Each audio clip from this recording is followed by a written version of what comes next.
মূলধন আপনাৰ উপলব্ধি কেনে স্যাৰ? মই মানে বহুত ভাল।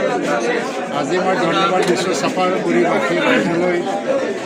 আনুষ্ঠানিকতা বাকী আছে এতিয়াও ঘোষণা, কিন্তু কাউণ্টিংটো শেষ হৈ গ'ল। এতিয়া তিনিটা যিটো VVPAT মেচিন সেইটো বেয়া হোৱাৰ কাৰণে VVPAT শ্লিপ আমি কাউণ্টিং কৰিব লাগে। কিন্তু ইতিমধ্যে জনা গৈছে যে বিপুল ভোটত চাফাগুৰি সমষ্টিৰ পৰা মই জয়ী হৈ গৈছোঁ।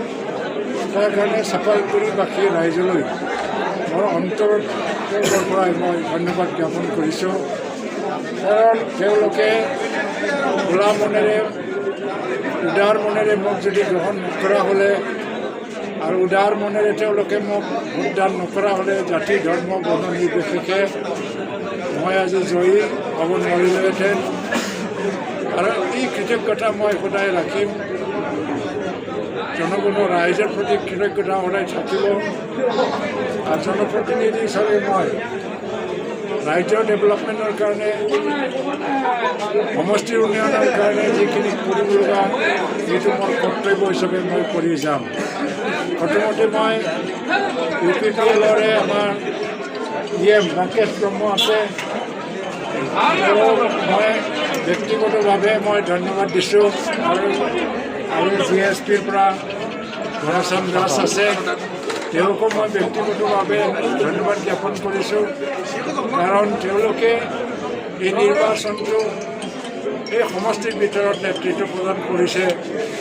লগতে আমাৰ মুছলপুৰ জিলা সমিতি UPPL সভাপতি সম্পাদক সমুখে অন্যান্য বিষয়ববীয়াসকল, BJP GSPৰ কৰ্মকৰ্তা নেতৃত্বসকল আৰু AGPৰ কৰ্মকৰ্তাসকলক মই ধন্যবাদ দিছোঁ যে তেওঁলোকে আজি মোক জয়ী কৰিব উদাৰ মনেৰে চবেই আৰম্ভণিৰ পৰা লাগি পেলাই আজি এটা জনাদেশ ইয়াত দিছে।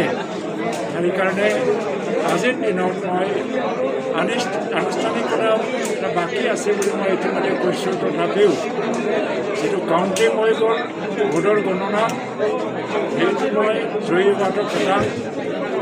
প্ৰায় মই 60,000ৰ ওপৰত ভোট পাবলৈ গৈ আছোঁ। আৰু এই VVPAT শ্লিপটো কাউণ্টিং কৰাৰ পিছত, পষ্টেল বেলট কাউণ্টিং কৰাৰ পিছত এনেকৈ আমাৰ অংকটো গুচি যাব। প্ৰায় 65,000 মানুহৰ পৰা ভোট পাম, তাৰ ওপৰত যাব পাৰি।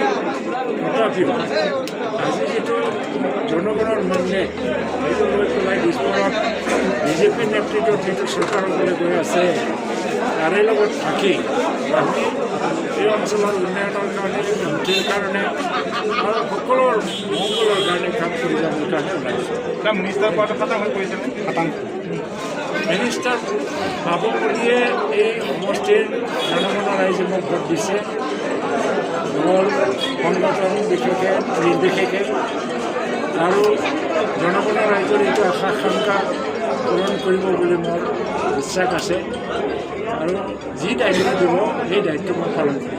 Thank you sir.